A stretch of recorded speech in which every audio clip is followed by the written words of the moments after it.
Kaya nakikiusap po ako sa mga kababayan nating Pilipino, pagdasal po natin ang kanyang kaligtasan, pagdasal po natin ang kanyang kalusugan, at ipagdasal po natin ang kanyang kalayaan.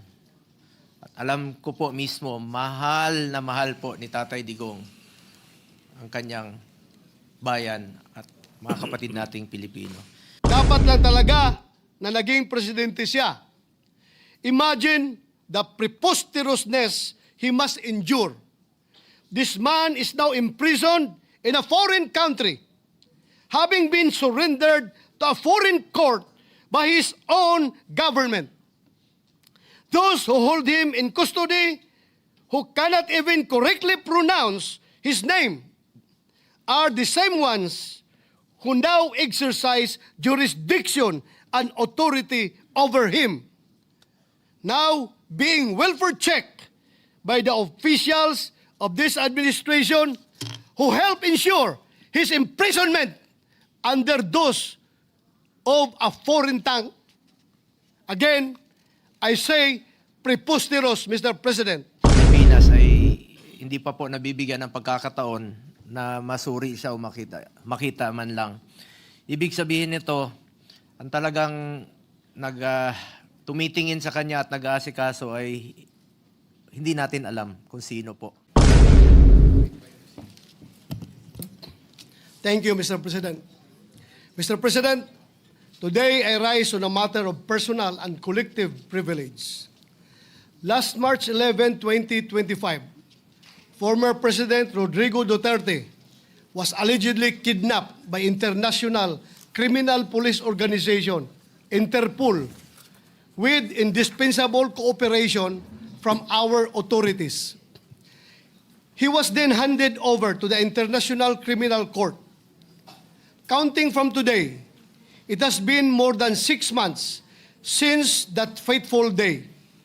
Halos 7 buwan na po mula noong araw na sa pilitang kinuha sa atin o kusang sinuko ng kasalukuyang administrasyon ang presidenteng mahal ng napakaraming Pilipino. Just this morning, I read a social media post on the official page of our Vice President Sara Duterte about alleged sham welfare checks conducted on former President Rodrigo Duterte. Let me quote her statement. I have received disturbing information from Malacanang that a report about former President Rodrigo Roa Duterte was submitted to President Ferdinand Marcos Jr. by the Philippine Embassy in The Hague. The officials entered the detention unit under the false pretense of conducting a welfare check and interviewed former President Rodrigo Roa Duterte. Welfare, Mr. President, checked by the very same ones who caused the former Philippine President, quiet, possibly the most well-loved Philippine President, to suffer in foreign jurisdiction. Anong klaseng welfare kaya ang kanilang sinisiguro? At kaninong welfare? Bold of them to assume that they are in any position to look into his well-being, when in the very first place, securing his well-being should have meant utmost respect for his person, as well as refusal to surrender him to a foreign court. Not because he was the 16th President of the Republic, but perhaps more importantly, because he is a Filipino. How could those who, months ago, could hardly follow proper legal procedure be now expected to conduct a lawful welfare check? At sa tingin niyo ba, Mr. President, komportable si former President Duterte na kasama ang mga opisyal na ito? Sila na bahagi ng administrasyon na dumakip sa kanya. Hindi ba, in layman's terms, kung na-high blood ka sa isang tao, mas gusto mo na lang siyang iwasan? At kung makita mo siyang muli at magtatanong pa siya sa iyo ng kung ano-ano mga tanong tungkol sa iyong welfare, ay tiyak na maha-high blood ka lang ulit. Isn't it safe to assume that their presence merely reminded President Duterte of the grievous injustice he was made to face on that fateful day in March this year?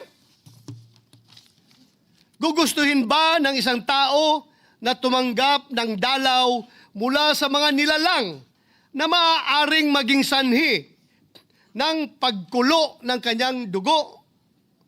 Welfare check ba ito o operasyon para mapaikli ang buhay ng dating Pangulo? Kaninong welfare ba ang gusto nila niyong mapabuti? Baka ang mainam ay bulahin niyo na lang ang inyong mga sarili. Huwag niyo nang sayangin ang buwis ng taong bayan sa inyong kasinungalingan. Huwag niyo nang idamay ang dating Pangulo sa pagpapalapad niyo ng papel. Sabi nga ng mga inspirational post sa social media, you cannot heal the same environment that hurt you. You cannot heal the company of those who merely stood and watched while you were harmed. Ang tingin ba ng administrasyon na ito ay hindi kayang alagaan ng kanyang pamilya si former President Duterte? More to the point, what was the interview for? Paano kaya nila pakikinabangan at gagamitin ang findings nila tungkol sa welfare niya? Para saan? Sa pilitan nyo na ngang ipinadampot sa mga dayuhan, pupuntahan nyo pa sa kulungan nang wala man lang abiso sa pamilya. Isn't that adding insult to injury? Can't you, just for a while, cut the old man some slack? Mamahinga naman kayo mula sa pagdaragdag ng sama ng loob kay Tatay Digong. With all due respect to our Philippine Embassy in The Hague, I, along with so many of our fellow Filipinos, asked for answers. Mr. President, ever since this year began, I can no longer count the number of issues that have plagued our country and demanded always our utmost attention. Often our deepest outrage, I believe I need not enumerate them anymore. And just last week, Mr. President, we began our 100-day countdown to Christmas. Therefore, I would not take it against the ordinary Filipino if they happen to forget what happened on March 11, 2025. But I haven't forgotten. If PRRD to some, Tatay Digong to so many of us, and Mayor Rudy for me, is a man whose destiny clearly, unequivocally preceded him.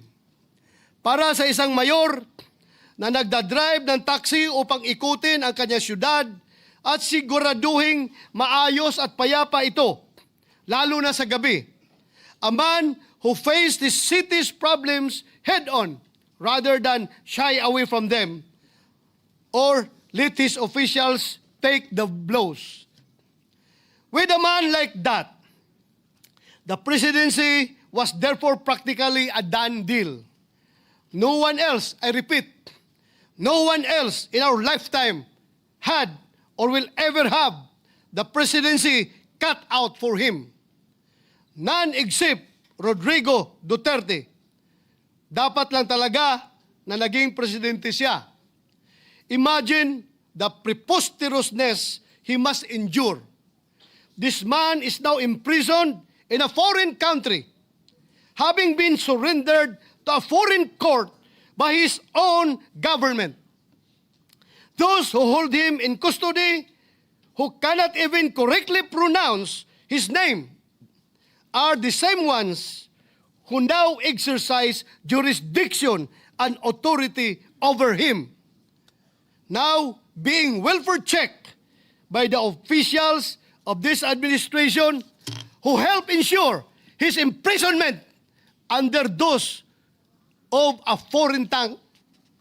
Again, I say preposterous, Mr. President. Sabi ng mga eksperto, ang average life expectancy ng isang Filipino male sa taong 2024 ay 71. 71.79 years old. Mr. President, sa kasalukuyan, si President Duterte raw ay may deteriorating cognitive condition na, ayon sa kanyang legal team. Hindi na raw po fit to stand trial at butot balat na lang daw at hirap ng tumayo.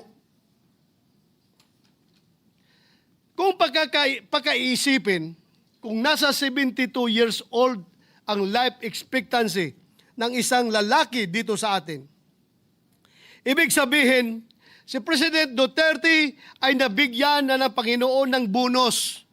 Almost 10 years. He is now 82 years old. Siyempre, pinagpapasalamat natin yan. And yet,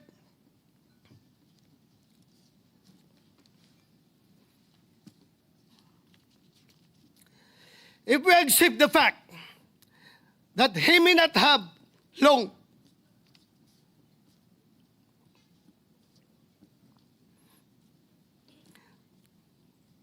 I hope with all my heart that he leaves this world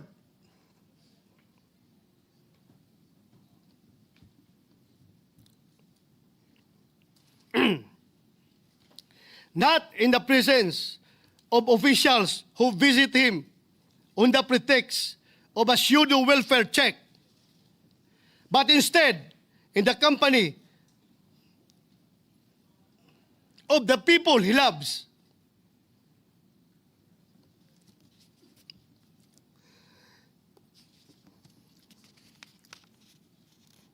And who truly care for him. Since none of us here can even hope to match his patriotism, let us at least strive to be half as nation-loving as he was, as he still most certainly is. Kung gusto po natin magpakita ng malasakit sa ating dating Pangulong Duterte. Kung talagang gusto po natin masiguro na lagi siyang nasa mabuting kalagayan, ang nakikita ko pong isa sa mga solusyon ay masuportahan ng bulwagang ito ang kanyang interim release. Or more conservatively, let us at least take up proposed Senate Resolution number 18 or resolution expressing the sense of the Senate strongly urging the Philippine government to advocate before the International Criminal Court for the interim release of former President Rodrigo Rua Duterte in a form of house arrest arrangement in a residence in The Hague, the Netherlands. Hindi naman siguro kalabisan ang hiling na yan. Sa tingin ko ay hindi naman sobra. Lalo na't magpapasko na. I therefore urge this august body for proposed Senate Resolution number 18 to finally be included in our agenda. I am asking this not just as a senator, but as a Filipino. A Filipino who believes that one of the best, most patriotic among us who ever lived does not deserve to spend his remaining years in a foreign prison that does not even speak his language, much less feel like home. In the end, perhaps, this is the least that we can do in the name of all that he has done for this nation. Maraming salamat, Mr. President. Majority Leader. interpellation ba sa'yo? Si magmamanifest din si Senator Bong. I can recognize you after.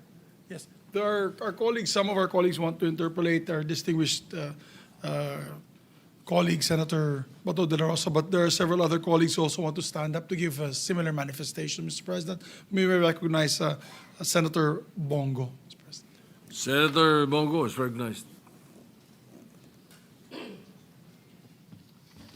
Mr. President, lubos po akong nababahala sa naiulat na deteriorating health condition ni Tatay Digong. Ayon po sa ulat ng kanyang abogado, minsan po ay hindi na natatandaan ni Tatay Digong mga nangyayari sa kanyang paligid, lugar, petsa o maging kanyang pamilya. Totoo po yun, kahit na bago pa yung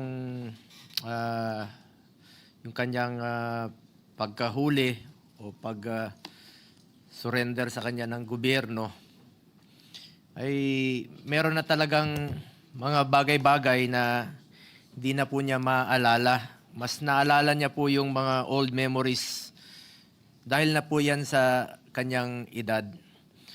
At naalala ko rin po nung bago siya dinala sa The Hague, nagpadala kami ng mga medisina sa kanya, hindi na po tinanggap doon at 2 beses po kami nagpadala sa kanya, sa kanyang mga kaibigan, ay hindi na rin po tinanggap. Ibig sabihin, sila na po ang gumagamot kay Tatay Digong at hindi na ho natin alam kung paano siya ginagamot doon. At ang kanyang mismo doktor dito ay hindi pa po nakakapunta doon. Yung doktor niya for 20 years dito sa Pilipinas ay hindi pa po nabibigyan ng pagkakataon na masuri siya o makita man lang.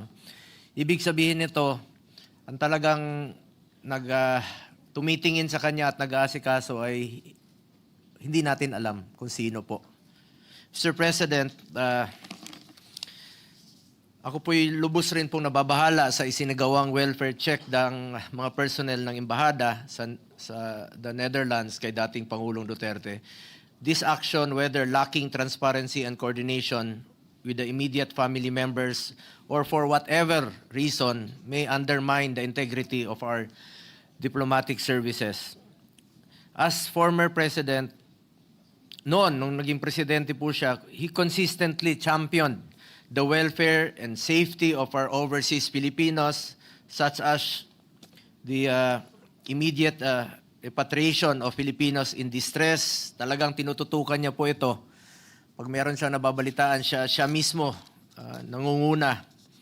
At ito pong mga provision of legal aid sa mga OFWs, reintegration support, at pag may inaapi po mga OFWs, siya talaga mismo nangunguna at nagdidesisyon na i-ban po yung pagpapadala doon dahil ayaw niya pong nasasaktan ang ating mga kababayang Pilipino. Ang hirap pong mapalayo sa pamilya, hindi po nababayaran ang lungkot ng ating mga OFWs. Pero talagang pinaglalaban po ito ni Tatay Digong.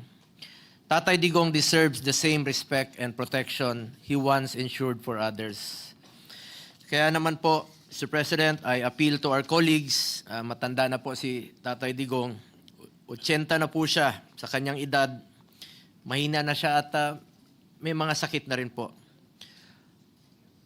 Harmless na po si Tatay Digong sa kanyang sitwasyon ngayon. Mas magiging harmful po kung merong mangyayari sa kanya doon sa The Hague, Netherlands. Ako po'y sobrang nalulungkot at naawa sa sitwasyon ng taong dating naging ama po ng ating bansa na minsan ay nanilbihan sa lahat ng mga Pilipino ng buong puso at may katapatan. Ito bang ate isusukli sa taong nagmahal sa atin ng buong puso? Sa totoo lamang po, ayaw na niyang tumakbo noong 2016. Talagang pinilit po ng karamihan po ng ating mga kababayan. At gusto na lang po niyang tumanda at mamuhay po sa Davao City. Sana naman po sa kanyang ginawa sa nakaraang 6 na taon ay suklian po natin ng pagmamahal.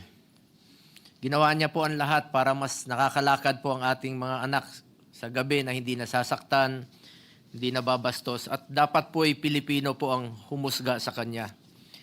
hindi po ang banyaga.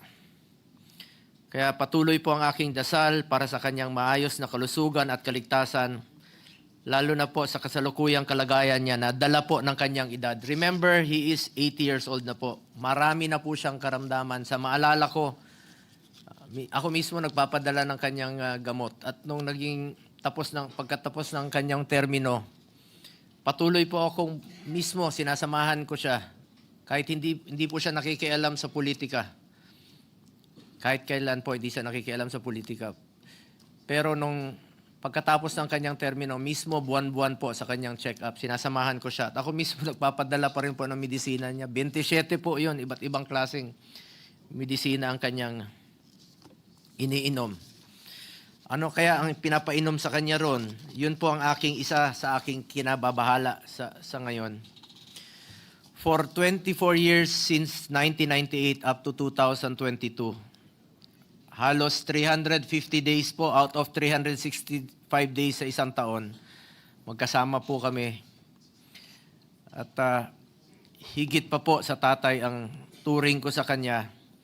Kaya nakikiusap po ako sa mga kababayan nating Pilipino, pagdasal po natin ang kanyang kaligtasan, pagdasal po natin ang kanyang kalusugan, at ipagdasal po natin ang kanyang kalayaan.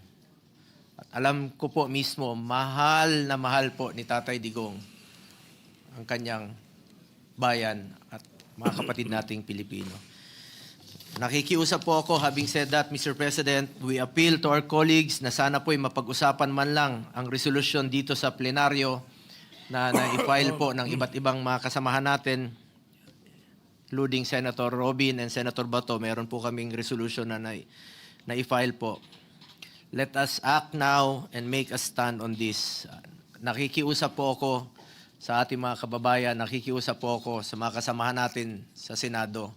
Alang-alang na lang po sa taong nagserbisyo po sa atin, nagmahal po sa bawat Pilipino. Maraming salamat po, Mr. President.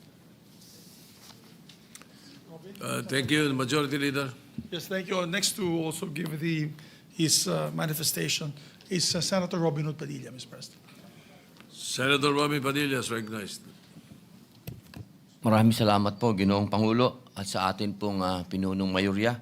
Bago ko po umpisahan ang aking manifestasyon, meron lang po akong isang maikling video.